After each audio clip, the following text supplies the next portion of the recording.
Welcome to நந்துக்குட்டி designer.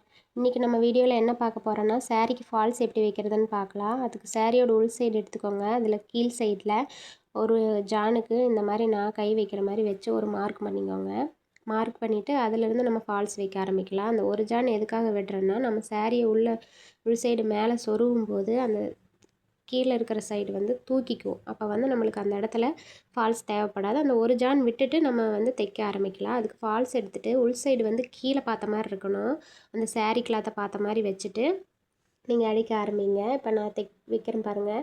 அந்த பார்டரும் அந்த ஃபால்ஸும் ஒன்று வெளியே தெரியக்கூடாது, நேராக இருக்கணும்.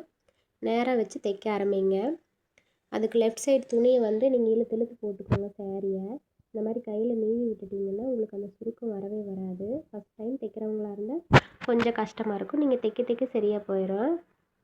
இப்போ நான் தைக்கிற மாதிரி நீவி விட்டுட்டு லெஃப்ட் சைடில் அந்த துணியை தள்ளி விட்டுட்டு தைச்சிங்கன்னா தான் உங்களுக்கு சாரீ வந்து அந்த சுருக்கம் வராமல் நீட்டாக வரும்.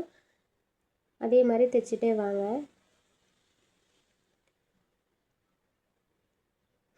இந்த சேனலை புதுசாக பார்க்குறீங்கன்னா லைக் பண்ணுங்கள், ஷேர் பண்ணுங்கள், சப்ஸ்கிரைப் பண்ணுங்கள். ஏதாவது டவுட் இருந்தால் கமெண்ட்டில் கேளுங்க, கண்டிப்பாக நான் ரிப்ளை பண்ணுறேன்.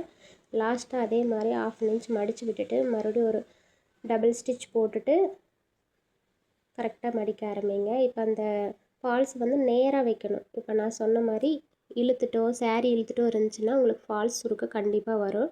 நீங்கள் அதை வந்து நேராக வச்சுக்கோங்க. அந்த பார்டர் துணி மேலேயே கரெக்டாக அடிக்க ஆரம்பிங்க. அப்படி இல்லைன்னா அந்த சாரியில் ஏதாவது இருக்கும், அந்த மாதிரி பார்டர் பக்கத்தில் ஒரு 1/2 இன்ச் இருக்குன்னா அதில் 1/4 இன்ச் கேப்பில் அடிக்க ஆரம்பிக்கிறோம் அப்படின்னா நான் 1/4 இன்ச் கேப்லேயே அடிக்க ஆரம்பிங்க. அப்போ வந்து உங்களுக்கு அந்த அளவு வந்து மாறாது. கடைசி வரைக்கும் அந்த 1/4 இன்ச் கேப் இருந்துக்கிட்டே இருக்கும். கரெக்டாக ஃபினிஷ் பண்ணும்போது அதே மாதிரி டபுள் ஸ்டிச் போட்டு ஃபினிஷ் பண்ணி எடுத்துருங்க.